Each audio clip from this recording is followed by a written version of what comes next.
Hello दोस्तों, मैं राकेश सारथी। मेरा यूट्यूब चैनल फिजिक्स लाइफ है। तो इसमें आज हम देखेंगे कि 2 तारीख को जो एग्जाम हुआ 2 फरवरी को बीएसईबी के द्वारा जो लिया गया एग्जाम, बिहार बोर्ड एग्जामिनेशन के द्वारा, तो उसका फिजिक्स का ऑब्जेक्टिव क्वेश्चन का सॉल्यूशन देखेंगे।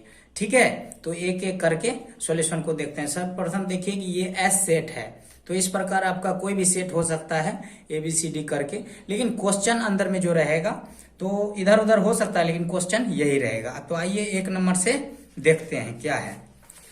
तो पहला क्वेश्चन है, निर्वात का परावैद्युतांक होता है, मतलब the permittivity of free space is. तो इसमें आंसर हो जाएगा 8.85 गुना 10⁻12 F/m। तो इसमें देखिए दूसरा क्वेश्चन का आंसर, तो विद्युत द्विध्रुव का SI मात्रक होता है, तो SI unit of electric dipole, इसमें क्या हो जाएगा, कूलम मीटर। क्या हो जाएगा, कूलम मीटर। तो तीसरा क्वेश्चन देखिए, कूलम नियम का सदिश रूप होता है। ठीक है, तो इसमें हो जाएगा the vector form of Coulomb's law is, इसमें हो जाएगा 1/4πε0 into Q1 into Q2 by modulus of R vector का Q इंटू R वेक्टर। इसमें बहुत सारा जन इसको मार दिया था, तो ये गलत हो जाएगा। यहाँ पर R वेक्टर इसके द्वारा कट जाएगा, तो कूलम्स का सदिश नियम हो जाएगा। देखिए चौथा क्वेश्चन है, किसी चालक की धारिता होती है, the capacity of any conductor is. तो इसमें हो जाएगा C बराबर Q/V। Q क्या है, चार्ज, V वोल्टेज। तो इसमें देखिए कि 5वां क्वेश्चन का आंसर, आवेशित चालक की ऊर्जा होती है, मतलब इसका आवेशित चालक की ऊर्जा होती है energy of A charge conductor. तो इसमें आपका हो जाएगा बी नंबर आंसर, E बराबर ½ CV²। ठीक है, तो अब देखिए कि छठा क्वेश्चन देखते हैं, यदि समान धारिता का C1 के n संधारित्र समांतर क्रम में जोड़ा जाए तो तुल्य धारिता होगी, मतलब if n capacitor of equal capacity C1 are connected in parallel, the equivalent capacity will be, इसका हो जाएगा आंसर C बराबर NC1। तो 7वां नंबर क्वेश्चन देखिए, वायु के लिए परावैद्युत सामर्थ्य होता है, मतलब dielectric strength of for air is, इसमें हो जाएगा 3 × 10⁻6 वोल्ट पर मीटर। क्या हो जाएगा, वोल्ट पर मीटर। अब देखिए 8वां क्वेश्चन हम लोग देखते हैं, किसी बिंदु पर विद्युत क्षेत्र की तीव्रता होती है, intensity of electric field at A point is, इसमें हो जाएगा E बराबर F/Q, फोर्स बाय चार्ज। आवेश का पृष्ठ घनत्व होता है, मतलब सरफेस डेंसिटी ऑफ चार्ज, तो इसमें हो जाएगा सिग्मा बराबर Q/A।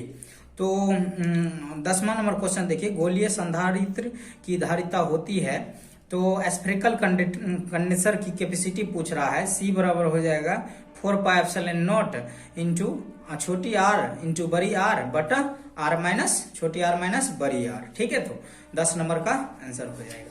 अब देखिए कि 11 नंबर का आंसर देखते हैं। ठीक है, 1 μ2 के बराबर होता है, जिसमें μ2 बटा μ1 हो जाएगा इसमें। ठीक है, तो अब देखिए 12 नंबर, रेटिना पर बनने वाला प्रतिबिंब होता है, मतलब image form on retina is वास्तविक एवं उल्टा, रियल एंड इन्वर्टेड। ठीक है, तो 12 नंबर का ये आंसर हो जाएगा। 13 नंबर देखिए, खगोलीय दूरबीन का आवर्धन क्षमता होती है, तो F0/Fe, मतलब इसमें पूछ रहा the magnification power of astronomical telescope 13 number में, तो F0/Fe। ठीक है, 14 नंबर का देखिए, निम्नलिखित में से कौन इंद्रधनुष के निर्माण का कारण होता है, तो इसमें हो जाएगा आपका डिस्पर्सन, मतलब वर्ण विक्षेपण। Which is the following is the cause of formation of rainbow. ठीक है, सरल सूक्ष्मदर्शी का आवर्धन क्षमता होता है, तो इसमें हो जाएगा M = 1 + D/F, 1 + D/F। तो ये 15 नंबर का आंसर हो गया। अब देखिए 16 number, power of 2 lenses in conducted, मतलब संपर्कित 2 लेंसों की शक्ति होती है, P बराबर क्या हो जाएगा, P1 + P2। ठीक है, इसमें देखिए μg का मान दिया है, μw का मान दिया है, तो W μg होता है, तो इसको फॉर्मूला बैठाने के बाद आता है 9/8 आ जाएगा। ठीक है, 17 नंबर का आंसर हो गया। फिर देखिए 18 नंबर का, कांच के लिए क्रांतिक कोण होता है, तो इसमें 41.5 डिग्री होता है, तो इसमें 42 डिग्री लगभग। तो 19 नंबर क्वेश्चन देखते हैं, विद्युत चुम्बकीय तरंगों की प्रकृति होती है, मतलब नेचर ऑफ इलेक्ट्रोमैग्नेटिक वेव्स, इसमें हो जाएगा अनुप्रस्थ, क्या हो जाएगा, ट्रांसवर्स। ठीक है, 20 नंबर में पूछ रहा है त्रिपार्श्व के पदार्थ का आवर्तनांक होता है। ठीक है, तो मतलब the refractive index of material of the prism is, तो इसमें आंसर आपका हो जाएगा सी नंबर, म्यू बराबर साइन ए प्लस एम और उसके बाद बटा 2 साइन ए बाय 2। ठीक है, तो ये हो जाएगा प्रिज्म के लिए आवर्तनांक का मान। ठीक है, तो ये आपका 20 नंबर का क्वेश्चन हो गया। अब देखिए 21 नंबर, देखिए अगर सॉल्यूशन सब ठीक लग रहा है तो मेरा चैनल को सब्सक्राइब कीजिए। प्रकाशीय पथ के बराबर होता है आवर्तनांक गुना पथ की लंबाई, मतलब optical path is equal to क्या हो जाएगा, रिफ्रैक्टिव इंडेक्स गुना length of path, length of path. अब देखिए 22 नंबर क्वेश्चन है, 4 डायोप्टर क्षमता वाले लेंस की फोकस दूरी, 4 डायोप्टर वाले क्षमता वाले लेंस की फोकस दूरी, मतलब the focal length of a lens of capacity 4 dioptre. ठीक है, तो इसमें हो जाएगा 0.25 मीटर, नोट की 0.25 सेंटीमीटर नहीं होगा, इसमें 0.25 मीटर होगा। ठीक है, 22 नंबर का सोल्यूशन हो गया। अब देखिए 23 नंबर, निम्नलिखित में से कौन वर्ण विक्षेपण क्षमता के लिए सही है, मतलब which of the following is correct for dispersive power, तो इसमें हो जाएगा W बराबर mu B minus mu R mu Y minus 1। ठीक है, उसके बाद 24 नंबर देखिए, यदि कांच के एक लेंस म्यू बराबर 3/2 की हवा में फोकस दूरी FA हो और पानी में म्यू बराबर आवर्तनांक 4/3। ठीक है, इसमें इसका इंग्लिश देखिए, if the focal length of a glass lens mu equal to 3/2 in air is FA and in water mu बराबर 4/3 इज, तो FW का मान पूछ रहा है, तो इसमें आंसर आपका क्या हो जाएगा, तो FW इक्वल टू 2FA। तो 24 नंबर का इसका आंसर हो गया। फिर देखिए कि 25 नंबर का देखते हैं, निम्नलिखित में से कौन संबंध परिकिरणित प्रकाश की तीव्रता I और प्रकाश के तरंगधर लैम्डा के लिए सही है, तो I समानुपाती 1/λ/4। इसका इंग्लिश थोड़ा देख लीजिए, विच of the following relations is correct for intensity of scattered light I and wavelength of light lambda, तो इसमें हो जाएगा डी नंबर आंसर, I समानुपाती 1/λ/4। देखिए दोस्तों, आप लोगों का जितना सही हुआ कमेंट करके बताइए कितना सही हुआ और किन सब क्वेश्चनों का आंसर गलत हुआ। तो 26 नंबर देखिए, निम्नलिखित में से कौन इलेक्ट्रॉन पर आवेश के लिए सही है, तो इलेक्ट्रॉन पर आवेश जो होता है 1.602 गुना 10⁻⁻19 कूलम, मतलब चार्ज पूछ रहा है इलेक्ट्रॉन का। ठीक है, 27 नंबर देखिए, निम्नलिखित में से कौन सोडियम का कार्यफलन होता है, मतलब वर्क फंक्शन पूछ रहा है। ठीक है, तो फाइव नॉट इक्वल टू इसमें हो जाएगा, इसमें एग्जैक्ट वैल्यू नहीं दिया है, इसमें 2.36 या 2.28 होता है, तो लेकिन इसमें दिया है 2.55, तो इसके करीब में हम इसी को सही मानते हैं। ठीक है, 27 नंबर हो गया आपका आंसर।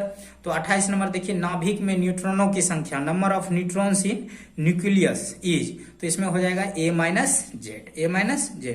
तो निम्नलिखित में से कौन संबंध द्रव्यमान ऊर्जा के लिए सही है, which of the following relation is correct for mass and energy, तो इसमें हो जाएगा E बराबर mc² या mc² बराबर E, सी नंबर आंसर। ठीक है, दार्शनिक संख्या 8 पर 10 का द्विधारी संख्या बताइए, मतलब इसमें कह रहा है binary number of decimal number इतना का क्या होगा, बाइनरी नंबर में बदलना है, तो इसमें आंसर आपका जो हो जाएगा, तो इसमें आंसर हो जाएगा 100, मतलब 1000 पर 2। ठीक है, तो बेस पर। तो अब देखिए 31 नंबर नंड गेट का क्या संकेत होता है, तो इसमें हो जाएगा सिंबल ऑफ नंड गेट इज हो जाएगा डी नंबर आंसर। अर्ध वायु काल के लिए T½ के लिए, मतलब इसमें पूछ रहा है डीके कांस्टेंट क्या होगा, मतलब the relation between half life time T½ and decay constant हो जाएगा T½ इक्वल टू 0.693/λ। ठीक है, तो अब देखिए 33 नंबर में कौन अल्फा कण के लिए सही है, तो इसमें हो जाएगा राइट ऑप्शन खोजना अल्फा कण के लिए, तो हीलियम नाभिक हो जाएगा, क्या हो जाएगा, हीलियम नाभिक। इसका इंग्लिश भी देख लीजिए, विच of the following is correct for alpha particle, तो हीलियम न्यूक्लियस हो जाएगा। देखिए निम्नलिखित में कौन समीकरण सही है, which of the following equation is correct, तो यूरेनियम जब टूटता है तो थोरियम और हीलियम में, तो ये बी नंबर आंसर हो जाएगा। और निम्नलिखित में कौन बायोट सवर्ट नियम के सदिश समीकरण का सही रूप है? तो इसमें dv बराबर हो जाएगा ए number answer mu naught by 4πi dl गुना r बटा छोटे r स्क्वायर। तो which of the following is the correct for the equation of Biot Savart law? इसमें क्या ए नंबर आंसर हो जाएगा। तो 35 आपका क्लियर हो गया। अब देखिए 36 नंबर, विद्युत तीव्रता का एसआई मात्रक क्या होता है? न्यूटन बटा कूलम, मतलब फोर्स बाय चार्ज होता है। तो इसका बी नंबर आंसर हो जाएगा। एसआई यूनिट पूछ रहा है इलेक्ट्रिक इंटेंसिटी का। निम्नलिखित में से धारा घनत्व के लिए कौन सही है? जे बराबर आई बाय ए। अगर मेरा वीडियो ठीक लग रहा है तो सब्सक्राइब कर दीजिए प्लीज। निम्नलिखित में से गतिशीलता के लिए कौन सही है? देखिए गतिशीलता बराबर होता है वी डी बराबर म्यू इंटू ई, तो ए नंबर आंसर हो जाएगा। करेक्ट फॉर मोबिलिटी, ठीक है, which of the following is correct for mobility के लिए mu equal to v d बटा ई, तो या वी डी बराबर बोल सकते हैं म्यू इंटू ई। 38 हो गया। अब 39 देखिए, निम्नलिखित में से कौन सही है? तो इसमें सही हो जाएगा which of the following is correct, तो इसमें 1 वाट इक्वल टू 1 जूल पर सेकेंड हो जाएगा। नीला रंग के लिए कार्बन प्रतिरोध का कलर कोड कितना होता है? तो 6 होता है। एम्पियर घंटा मात्रक क्या होता है? आवेश का, ठीक है। तो 41 हो जाएगा। एम्पियर घंटा आवर, इसका क्या हो जाएगा? आवेश का ऐसा मात्रक।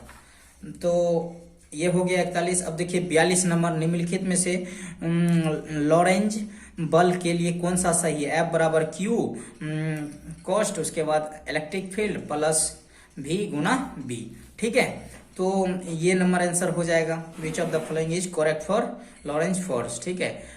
फिर देखिए 53 नंबर सवाल, पृथ्वी के पृष्ठ पर B का मान होता है, मतलब the value of magnetic field on the surface of the earth. इसमें हो जाएगा 10⁻⁵ टेस्ला। क्या हो जाएगा? 10⁻⁵ टेस्ला। अब देखिए कि इसमें आपका हो गया 44 नंबर, धारावाही कुंडली का विद्युत चुम्बकीय आघूर्ण होता है। M = NIA हो जाएगा। M = NIA हो जाएगा। तो इसमें पर इंग्लिश इसका देखिए, electromagnetic movement of current carrying coil is हो जाएगा कितना? M = NIA हो जाएगा।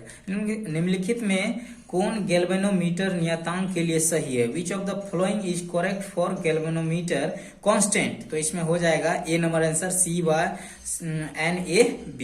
आदर्श एमीटर का प्रतिरोध, मतलब resistance of ideal ammeter is हो जाएगा 0, ठीक है, 46 का। अब देखिए 47 का, चुंबकीय फ्लक्स का ऐसा मात्रा क्या होता है? ऐसा यूनिट ऑफ मैग्नेटिक फ्लक्स होता है वेबर। लेंज का नियम किसके संरक्षण के सिद्धांत पर परिणाम है? Lenz law is the result of which principle of conservation? तो एनर्जी, ऊर्जा के कंजर्वेशन को कम करता है। प्रेरणिक प्रतिघात होता है, मतलब इंडक्टिव रिएक्टेंस। एक्सएल बराबर हो जाएगा 2πfL। तो 49 नंबर हो गया। अब देखिए कि 50 नंबर का आंसर, प्रत्यावर्ती धारा परिपथ में यथार्थ माध्य शक्ति का व्यंजक होता है, मतलब the expression for real average power in an alternating current circuit is, तो PAV हो जाएगा IRMS cos phi, ठीक है, आंसर इसका हो जाएगा। शक्ति गुणांक के बराबर होता है R/Z, मतलब पावर फैक्टर पूछ रहा है R/Z। अब देखिए 52 नंबर, LR परिपथ में कलांतर होता है 10 इनवर्स इंटू ω/L/R, मतलब फेज डिफरेंस पूछ रहा था LR सर्किट का, ठीक है। 52 नंबर का आंसर हो गया। अब देखिए 53 नंबर, ट्रांसफार्मर में परिनमन अनुपात होता है। इसका इंग्लिश देखते हैं, transformation ratio in transformer is हो जाएगा VS/VP। RC का बिंबीय सूत्र होता है M0L0T0, मतलब T पर 1 हो जाएगा। तो डायमेंशनल फार्मूला ऑफ RC हो जाएगा क्या? M0L0T पर पावर 1।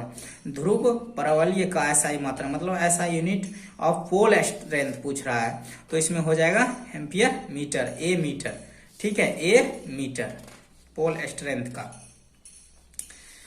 तो 55 नंबर हो गया। अब देखिए कि 56 नंबर, एक समान चुंबकीय क्षेत्र में चुंबक के विक्षेपण में किया गया कार्य होता है। W बराबर क्या हो जाएगा? MB × 1 - cos theta. तो मतलब work done in the deflection of a magnet in a uniform magnetic field हो जाएगा W बराबर M B into 1 minus cos theta. तो 57 देखिए, निम्नलिखित में से छोटे चुंबक के लिए कौन सही है। देखिए इसमें थोड़ा ये क्वेश्चन कंफ्यूजन टाइप का है, लेकिन इसका हम जब एग्जैक्ट आंसर खोजे तो हमको जहां तक पता चला बी अक्षीय बराबर बी निरक्षीय, मतलब अर्थात विच of the following correct for short magnet के लिए हो जाएगा बी एक्सियल बराबर बी इक्वेटोरियल। एक समान चुंबकीय क्षेत्र में दोलनशील चुंबक के आवर्तकाल का व्यंजक क्या हो जाएगा, टी बराबर 2 पाई रूट आई बटा एम बी एच हो जाएगा। ठीक है, तो मतलब इसका जो इंग्लिश देखिए क्या है, expression for the time period of a magnet oscillating in a uniform magnetic field. इसमें बी नंबर आंसर हो जाएगा 2 पाई रूट आई बटा एम बी एच। देखिए आप लोग का कितना सही बना है, कमेंट में बताइए। किस क्वेश्चन का आंसर गलत हुआ है इसके बारे में बताइए, और क्या समझ में नहीं आता है इसके बारे में बताइए। हम सारा सोल्यूशन करके आप लोगों को भेजेंगे। और मेरे चैनल को सब्सक्राइब कीजिए, लाइक कीजिए। निम्नलिखित में से कौन संबंध, देखिए 59 नंबर क्वेश्चन देखिए, निम्नलिखित में से कौन संबंध पृथ्वी के चुंबकीय क्षेत्र BH और चुंबकीय सुई की आवृत्ति N के लिए सही है। तो इसमें which of the following relations is correct for earth's magnetic field BH and frequency of magnetic needle N। तो N स्क्वायर समानुपाती BH इसमें आंसर हो जाएगा। निम्नलिखित में से कौन टेंजेंट नियम के लिए सही है, तो इसमें B बराबर हो जाएगा BH tan theta, BH tan theta. तो 60 नंबर हो गया। अब देखिए 61 नंबर में पूछता है relative permittivity is equal to, मतलब आपेक्षिक चुंबकशीलता बराबर होती है म्यू बटा म्यू नॉट बराबर म्यू आर हो जाएगा इसका आंसर। अब देखिए 62 नंबर, निम्नलिखित में से कौन संबंध सही है, तो which of the following relation is correct. तो इसमें हो जाएगा ए नंबर बी स्क्वायर बराबर होता है B H square plus B भी स्क्वायर। 63 नंबर देखिए, निम्नलिखित में से कौन निर्वात में विद्युत चुंबकीय तरंग की चाल के लिए सही है, तो इसमें आंसर हो जाएगा बी नंबर सी बराबर 1 by root under mu naught into epsilon naught. तो अब देखिए कि 64 नंबर सवाल देखते हैं, निम्नलिखित में कौन विद्युत चुंबकीय तरंग नहीं है, मतलब which of the following is not electromagnetic wave. तो इसमें हो जाएगा ध्वनि तरंग, मतलब साउंड वेव्स। पारदर्शी माध्यम हीरा के लिए क्रांतिक कोण कितना होता है, 24.48। तो यही हो जाएगा आंसर। तो 65 का डी नंबर आंसर हो जाएगा, क्रिटिकल एंगल पूछ रहा है डायमंड का। ठीक है, तो 66 देखिए, फोटोन की ऊर्जा के बराबर होता है, मतलब energy of photon H mu होता है, H म्यू। तो अब देखिए कि 67 नंबर, चुंबकन क्षेत्र की तीव्रता H के बराबर, मतलब intensity of a magnetic field H is equal to B naught by mu naught हो जाएगा आंसर 67 नंबर का ए नंबर आंसर। 68 देखिए, निम्नलिखित में कौन ऊंचाई ट्रांसफार्मर के लिए सही होता है, मतलब VS greater than VP, voltage of secondary greater than voltage of primary. तो ये आपका 68 नंबर हो गया आंसर। अब देखिए कि 69 नंबर, दिष्ट धारा के लिए प्रेरणिक प्रतिघात, मतलब inductive reactance for direct current, इसमें हो जाएगा 0 आंसर। धारावाही कुंडली के लिए विद्युत चुंबकीय आघूर्ण 70 नंबर देखिए NI ए वेक्टर हो जाएगा। तो इस 70 क्वेश्चन का आपका सॉल्यूशन हम एग्जैक्ट करवा दिए हैं, और इसमें जो भी आपका कितना सही हुआ कितना गलत हुआ ये सब आप कमेंट में भेजिए, और मेरे चैनल को सब्सक्राइब कीजिए। और इसका जब हम डिटेल पढ़ाने लेंगे एक एक क्वेश्चन का सॉल्यूशन हम ऑब्जेक्टिव मतलब answer, short question, long question का करवाएंगे। धन्यवाद।